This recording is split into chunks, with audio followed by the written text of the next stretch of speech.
Om Swastiastu. Om Awignam Astu Namasidam. Om Anubadrah Kertawiyantu Wiswata. Semoga pikiran yang baik datang dari segala penjuru. Yang saya hormati Bapak I Ketut Pasek Gunawan, MPDH, selaku dosen pengampu mata kuliah Weda Semerti, serta rekan-rekan umat sedharma yang saya banggakan. Izinkan saya memperkenalkan diri. Nama saya Virgo Agni dengan NIM 221101109. Dalam video kali ini, saya akan menceritakan sedikit tentang isi dari Aswamedika Parwa dan kemudian membawakan Dharma Wacana mengenai nilai-nilai apa yang dapat kita ambil dari kisah Aswamedika Parwa. Aswamedika Parwa adalah salah satu bagian dari epos Mahabharata, tepatnya merupakan epos ke-14 dari total 18 Parwa. Nama Aswamedika berasal dari dua suku kata bahasa Sanskerta, yaitu Aswa yang berarti kuda dan Medha yang berarti pengorbanan. Jadi, Aswamedika Parwa berarti kitab pengorbanan kuda. Parwa ini dimulai setelah kemenangan Pandawa dalam perang Kurukshetra, dan Yudhistira telah dinobatkan sebagai raja, namun merasa bersalah atas pertumpahan darah yang terjadi. Untuk menebus dosa dan meneguhkan kekuasaannya, Krishna memberikan saran untuk melakukan upacara suci Aswamedhayatnya atau pengorbanan kuda. Yudhistira mengatakan bahwa perbendaharaan kosong karena perang. Krishna menyarankan untuk menambang emas di Himawat, dekat Gunung Meru. Ia lalu menceritakan kisah Raja Murata. Lalu Yudhistira melanjutkan usahanya untuk menambang emas, mengisi perbendaharaannya, dan melaksanakan upacara Aswamedika. Kitab ini memuat Anugita Parwa lebih dari 36 bab yang digambarkan Krishna sebagai Bhagavad Gita mini. Adapun dalam Aswamedika ini dibagi menjadi dua, yaitu yang pertama adalah Aswamedika Parwa yang terdiri dari bab 1 hingga bab 15. Dan yang kedua Anugita Parwa yang terdiri dari bab 16 hingga 96 bab. Parwa dimulai dengan Yudhistira diliputi kesedihan dan mendesah pada kematian kerabatnya. Dhritarashtra, Vyasa, dan Wasudewa menghiburnya dengan narasi cerita untuk melepaskan penderitaan dan melakukan pengorbanan dengan hadiah untuk ketenaran. Pada bab 2, Waisampayana berkata, "Demikianlah yang disapa oleh raja yang cerdas Dhritarashtra. Yudhistira yang memiliki pemahaman menjadi tenang, dan kemudian Keshawa atau Krishna menegurnya. Jika seseorang telah larut dalam kesedihan atas mendiang leluhurnya, ia akan mendudukkan mereka. Oleh karena itu, untuk mengusir kesedihan, rayakanlah banyak pengorbanan dengan hadiah yang pantas bagi para pendeta. Dan puaskanlah para dewa dengan minuman soma dan para leluhurmu dengan makanan dan minuman yang pantas. Juga puaskanlah tamu-tamumu dengan makanan dan minuman, serta orang-orang miskin dengan hadiah yang sesuai dengan keinginan mereka.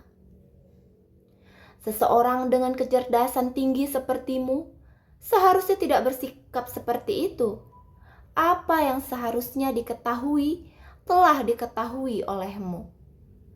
Apa yang seharusnya dilakukan juga telah dilakukan. Dan engkau telah mendengar tugas para kesatria yang dibacakan oleh Bhishma, putra Bhagirathi, oleh Krishna Dwaipayana, Narada, dan Widura. Oleh karena itu, engkau seharusnya tidak berjalan di jalan orang-orang bodoh, tetapi mengikuti jalan para leluhurmu. Menanggung beban sudah sepantasnya seorang kesatria mencapai surga dengan pasti melalui ketenarannya sendiri. Di antara para pahlawan, mereka yang datang untuk dibunuh tidak pernah harus berpaling dari wilayah surgawi. Lupakanlah kesedihanmu, hai penguasa yang perkasa.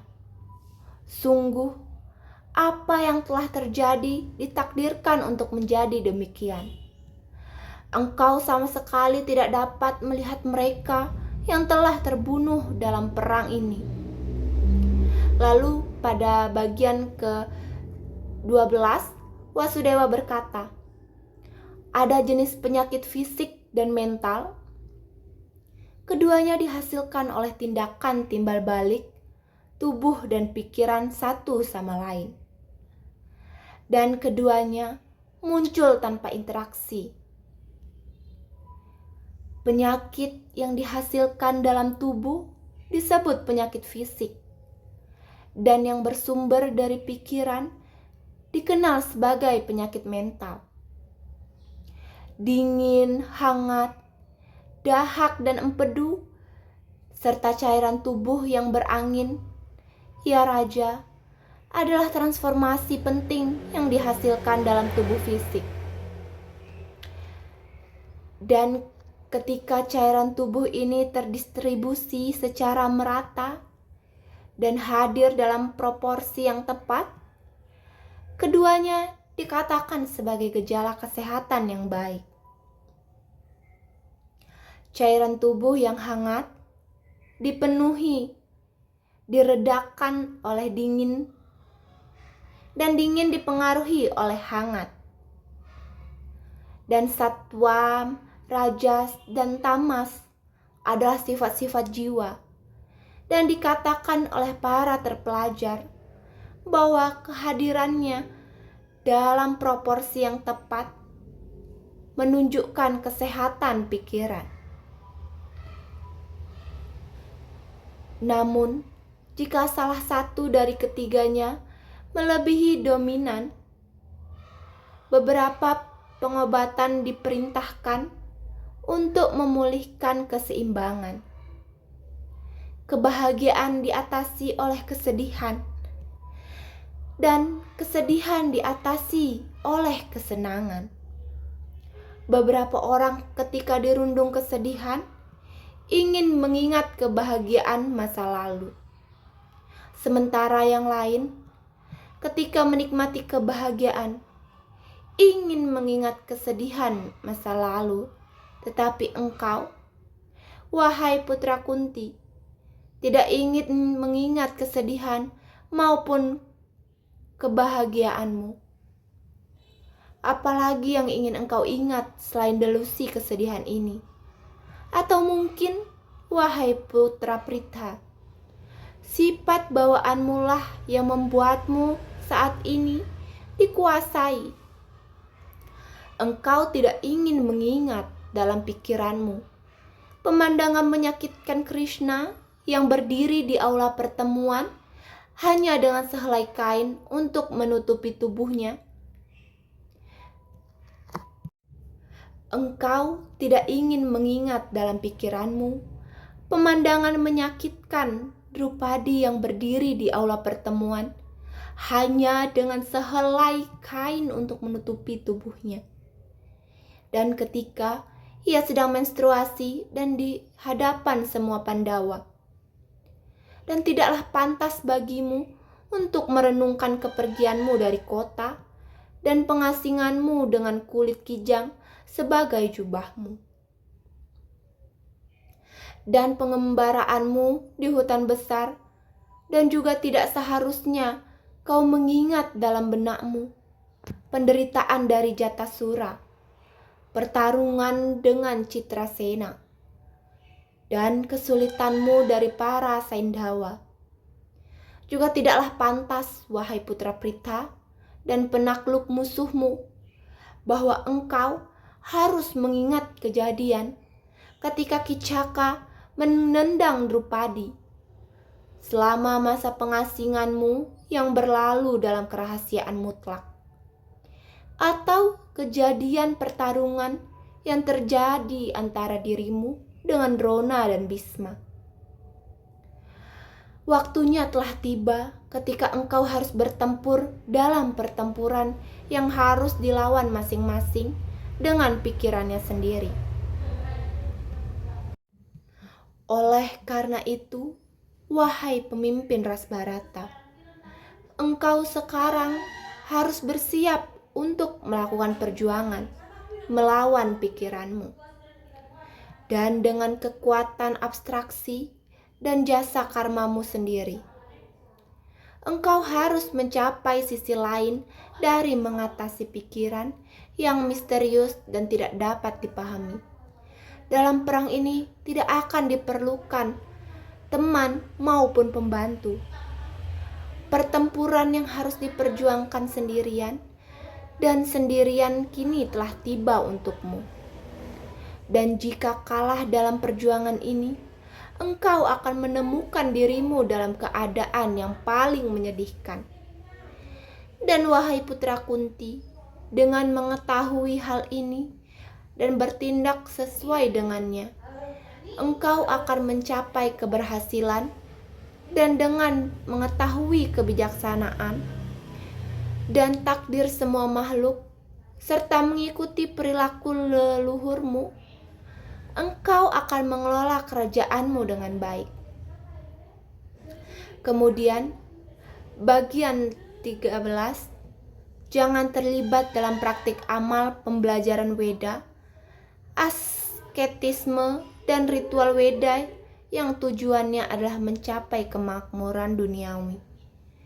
Upacara pengorbanan, aturan agama, dan meditasi dengan motif mengamankan keuntungan apapun dengannya. Sebagai ilustrasi kebenaran ini, orang bijak yang ahli dalam pengetahuan kuno membacakan gatha ini yang disebut dengan nama Kamagita. Engkau, oh Yudhistira, dengarkan pembacaannya secara rinci. Kama berkata, tidak ada makhluk yang mampu menghancurkanku tanpa menggunakan metode yang tepat, yaitu menundukkan semua keinginan dan mempraktikkan yoga, serta lainnya. Jika seseorang yang mengetahui kekuatanku berusaha menghancurkanku dengan menggumamkan doa dan lain-lain, aku menang atasnya dengan menipunya dengan keyakinan bahwa aku adalah ego subjektif di dalam dirinya. Jika ia ingin menghancurkanku melalui pengorbanan dengan banyak hadiah, aku menipunya dengan menampakkan diri dalam benaknya sebagai makhluk yang paling berbudi luhur di antara ciptaan yang bergerak. Dan jika ia ingin memusnahkanku dengan menguasai Weda dan Wedangga, aku mengalahkannya dengan menampakkan diri dalam benaknya sebagai jiwa yang berbudi luhur di antara ciptaan yang tidak bergerak. Dan jika orang yang kekuatannya terletak pada kebenaran ingin mengalahkanku dengan kesabaran, aku menampakkan diri kepadanya sebagai pikirannya, dan dengan demikian ia tidak menyadari keberadaanku. Dan jika orang yang menjalankan praktik keagamaan yang keras ingin menghancurkanku melalui asketisme, aku menampakkan diri dalam kedok asketisme dalam benaknya. Dan dengan demikian, ia dicegah untuk mengenalku, dan orang yang terpelajar yang dengan tujuan mencapai keselamatan ingin menghancurkanku, aku bermain-main dan menertawakan wajah orang seperti itu yang berniat untuk memperoleh keselamatan. Akulah yang kekal tanpa rekan, yang tidak dapat dibunuh atau dihancurkan oleh makhluk apapun. Karena alasan ini, wahai pangeran, alihkan keinginanmu kepada kebajikan, sehingga dengan cara ini engkau dapat memperoleh apa yang baik bagimu Oleh karena itu, persiapkanlah dirimu untuk melaksanakan pengorbanan kuda dengan hadiah dan berbagai pengorbanan lain yang sangat agung dan disertai dengan hadiah. Oleh karena itu, jangan biarkan kesedihan menguasai dirimu lagi saat melihat teman-temanmu terbunuh di medan perang. Engkau tidak dapat melihat orang-orang yang terbunuh dalam pertempuran ini hidup kembali. Oleh karena itu, engkau harus melakukan pengorbanan yang agung dengan hadiah, sehingga engkau dapat memperoleh ketenaran di dunia ini dan mencapai jalan yang sempurna. Anugita Suparwa membacakan pernyataan ulang ajaran Bhagavad Gita oleh Krishna kepada Arjuna. Arjuna meminta Krishna untuk mengulangi wacana suci apa yang dikatakannya kepadanya di saat pertempuran, karena itu telah dilupakan olehnya. Pada bagian ke-16, Arjuna berkata, "Wahai yang berlengan perkasa, kebesaranmu menjadi nyata bagiku saat pertempuran mendekat. Wahai putra Dewaki, wujudmu juga sebagai penguasa alam semesta kemudian menjadi nyata bagiku. Apa yang dirimu yang suci katakan kepadaku saat itu, wahai Kesawa? Karena kasih sayang, semuanya telah kulupakan. Wahai pemimpin manusia, akibat dari ketidakstabilan pikiranku. Namun, berulang kali aku ingin tahu tentang kebenaran-kebenaran itu. Engkau sekali lagi, wahai Madawa, akan segera kembali ke Dwaraka." Kemudian, Wasudewa berkata, "Aku membuatmu mendengarkan kebenaran yang dianggap sebagai misteri. Aku mengajarkan kepadamu kebenaran yang abadi. Sungguh, aku telah berceramah kepadamu tentang agama dalam bentuknya yang sebenarnya dan tentang semua wilayah abadi. Sangat tidak menyenangkan bagiku untuk mengetahui bahwa engkau tidak ingat karena kebodohan menerima apa yang aku ajarkan. Ingatan tentang semua yang aku katakan kepadamu pada kesempatan itu tidak akan datang kepadaku sekarang. Tidak diragukan lagi, wahai putra Pandu. Engkau miskin iman dan pemahamanmu tidak baik. Tidak mungkin bagiku, wahai Dananjaya, untuk mengulangi secara rinci semua yang telah aku katakan pada kesempatan itu. Agama itu yang aku ajarkan kepadamu saat itu lebih dari cukup untuk memahami Brahma. Aku tidak dapat membahasnya lagi secara rinci. Aku telah berceramah kepadamu tentang Brahma tertinggi setelah memusatkan diriku dalam yoga.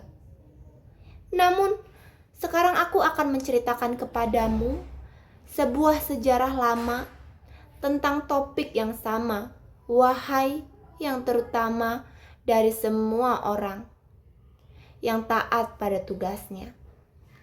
Dengarkanlah semua yang kukatakan sekarang, sehingga dengan pemahaman yang sesuai dengan ajaranku, engkau dapat berhasil mencapai tujuan tertinggi. Wahai penghajar musuh, pada suatu kesempatan, seorang Brahmana datang kepada kami dari wilayah surga dengan energi yang tak tertahankan. Ia datang dari wilayah kakek.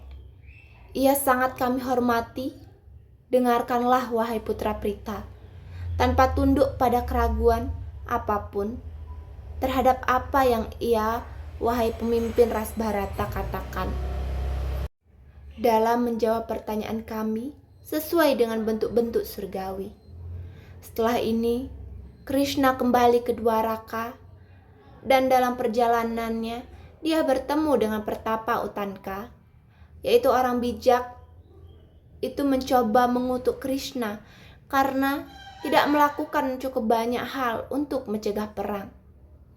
Krishna meminta maaf atas ketidakberdayaannya, tetapi mengatakan kepadanya bahwa kutukan tingkat rendah tidak dapat menjatuhkannya, dan kutukan menyebabkan penghancuran. Ia mengatakan kepadanya bahwa ia berusaha sekuat tenaga untuk perdamaian, tetapi tidak mungkin untuk melanggar takdir, baik dengan kecerdasan maupun kekuatan. Ia kemudian menceramahinya tentang kegelapan, nafsu, dan kebaikan dengan mengatakan dharma sangat berharga baginya. Jadi, di setiap yuga ia lahir dalam rahim yang berbeda untuk memulihkannya dengan bantuan orang lain. Ia melakukan ini untuk melindungi kebenaran dan untuk menegakkannya. Apakah ia hidup di antara para dewa, Gandharwa, naga, yaksa atau raksasa? Ia hidup dan bertindak sesuai tata cara itu. Lahir sekarang, ia berada dalam tata manusia. Ia harus bertindak sebagai manusia, dan kemudian menunjukkan kepadanya wujud aslinya dengan anugerah. Krishna kembali ke Dwaraka ketika ditanya, menceritakan pertempuran itu kepada Wasudewa dan yang lainnya. Dan kemudian dengan kekuatannya menghidupkan kembali Parikshit yang telah mati. Upacara kerajaan Aswamedha diprakarsai oleh Yudhishthira setelah rekomendasi dari Krishna.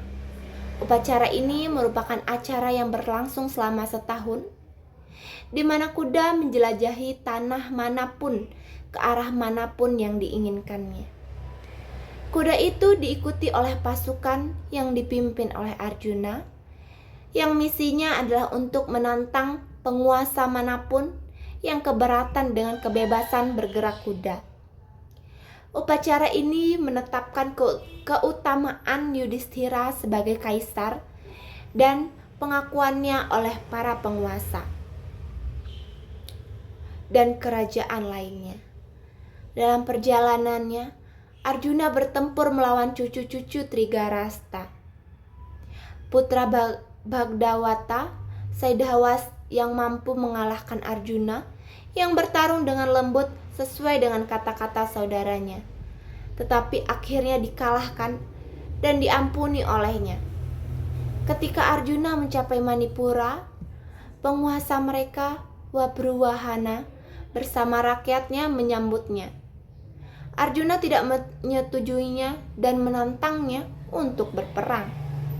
Dan sesuai dengan kata-kata Ulupi, seorang naga, keduanya bertarung di mana akhirnya keduanya saling pukul dan jatuh. Namun pingsan yang terakhir itu karena pengerahan tenaganya yang dalam pertempuran. Kemudian istri Arjuna, Citrangada, datang dan mulai meratapi kematian suaminya oleh putranya dan bersumpah untuk bunuh diri jika dia tidak kembali. Ulupi, istri Arjuna, akhirnya menggunakan permata mistiknya untuk menghidupkannya kembali dan memberitahu mereka niatnya. Setelah itu Arjuna kembali mengikuti kuda itu. Dalam perjalanan pulangnya, dia melawan Sahadewa, Cedis, Gandharas dan mengalahkan mereka. Kemudian pada akhir tahun, pasukan Arjuna yang menang dan kudanya kembali ke ibu kota kerajaan. Ketika semua orang diberi hadiah seekor luwak setengah emas, datang ke sana yang berbicara dengan heran dan membandingkan pengorbanan itu lebih rendah dari pengorbanan keluarga Brahmana dengan hanya jelai bubuk tanpa kekayaan dan pengorbanan hewan, dan kemudian menghilang. Aswamedika Parwa mencakup risalah filosofis Anugita dan juga banyak kisah dan fabel seperti luwak saat pengorbanan. Adapun dongeng luwak itu dimulai dengan pengorbanan hewan atau belas kasihan seekor luwak dengan mata biru dan berwarna emas di satu sisi. muncul selama tahap Aswamedika terakhir dari yatnya api oleh Yudhistira dan raja-raja lainnya. Luwak itu dengan suara manusia yang menggelegar berkata, "Oh raja-raja, pengorbanan hewan ini tidak sama dengan jumlah kecil oleh seseorang petapa yang bersumpah tanpa sumpah." Yudhistira tidak mengerti, jadi meminta penjelasan kepada Luwak. Kemudian Luwak itu menceritakan sebuah kisah kepada mereka. Dahulu kala terjadi kelaparan yang mengerikan. Petapa itu dan keluarganya tidak punya apa-apa untuk dimakan. Untuk mencari makanan, petapa itu akan melakukan apa yang dilakukan orang-orang yang bersumpah tanpa sumpah, pergi ke ladang yang sudah dipanen, dan seperti merpati, mengambil sisa biji-bijian dari ladang yang dipanen untuk mencari makanan. Suatu hari setelah berjam-jam bekerja keras, petapa itu menemukan segenggam biji-bijian jelai. Ia membawa biji-bijian itu pulang dan istrinya memasaknya. Tepat ketika putra dan menantunya, istrinya dan ia akan makan makanan pertama mereka dalam beberapa hari, seorang tamu tiba. Petapa itu mencuci kaki tamu itu dan bertanya, "Bagaimana keadaannya?" Lalu kemudian tamu itu berkata, "Ia lapar." Petapa itu jelas Luwak memberikan tamunya bagiannya sendiri dari jelai yang dimasak. Nah, tamu itu memakannya, tetapi berkata, "Itu terlalu sedikit. Ia masih lapar." Istri petapa itu mendengar tamu itu dan menawarkan bagiannya sendiri dari jelai yang dimasak. Meskipun ia juga kelaparan, tamu itu memakannya juga, tetapi berkata, ia masih merasa lapar. Putra dan menantu petapa itu memberikan semua bagian mereka dari jelai yang dimasak juga. Tamu itu menghabiskan semuanya, lalu tersenyum dan muncul kembali dalam bentuk Dewa Dharma. Dewa Dharma memberikan keluarga itu anugerah dan memenuhi rumah mereka dengan makanan sambil berkata bahwa yang penting bukanlah kualitas pengorbanan, melainkan kualitas perhatian dan kasih sayang dalam pengorbanan. Mengingat keadaan seseorang, Luwak bertanya, apakah Yudhistira yakin bahwa pengorbanan hewannya akan menyenangkan Dewa Dharma?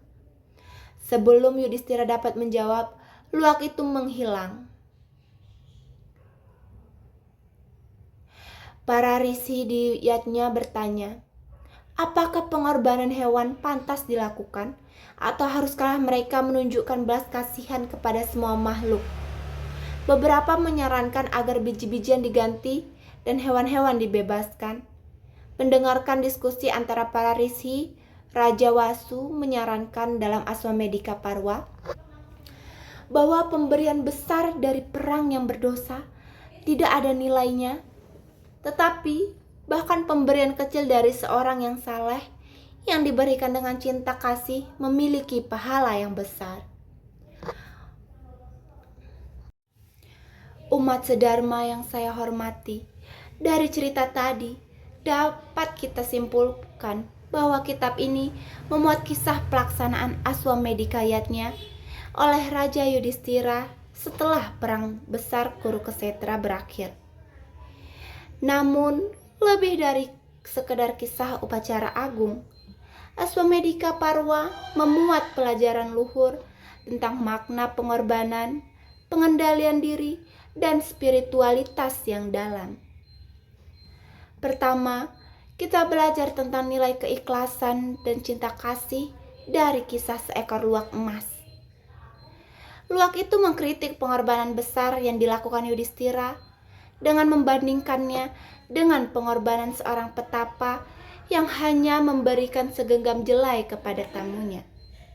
Kemudian, meskipun kecil secara materi, pengorbanan sang petapa dinilai jauh lebih tinggi karena diberikan dengan kasih tulus dan penuh pengorbanan diri. Dari sini kita memahami bahwa Nilai suatu yatnya bukan terletak pada kecilnya persembahan, tetapi terletak pada kemurnian niat dan ketulusan hati. Inilah esensi bakti yang sejati. Lalu yang kedua, ajaran luhur Krishna kepada Yudhistira dan Arjuna. Dalam bagian Anugita, menyadarkan kita bahwa penderitaan dan kebingungan batin hanya bisa diselesaikan dengan mengendalikan pikiran dan memahami hakikat hidup. Krishna menyatakan bahwa pertempuran terbesar bukanlah melawan musuh di medan perang, tetapi melawan nafsu, kesedihan, dan kebodohan batin. Ketiga, kisah ini mengingatkan kita akan dharma sebagai kewajiban dan jalan hidup. Yudhistira awalnya enggan memimpin dan bersedih atas kematian saudara-saudaranya. Namun Krishna mengajarkan bahwa seorang ksatria harus tetap menjalankan dharmanya. Karena dari situlah muncul keharmonisan dan keseimbangan dunia. Umat sedharma yang saya hormati, dalam kehidupan sehari-hari, kita pun menghadapi berbagai bentuk pengorbanan dan ujian. Namun, marilah kita belajar dari kisah ini, bahwa yatnya tidak harus mewah, cukup dilakukan dengan niat tulus dan kasih. Dharma harus dijalankan meskipun berat, karena itu adalah jalan menuju keseimbangan hidup. Pikiran harus dijaga, karena merupakan sumber kebahagiaan dan penderitaan terletak di sana. Dan yang terpenting, keikhlasan lebih tinggi dari kekayaan ataupun status. Semoga kisah dalam Aswamedika Parwa ini menginspirasi kita untuk terus menempuh hidup yang selaras dengan dharma, penuh kasih, dan penuh kesadaran. Om Santi, Santi, Santi, Om.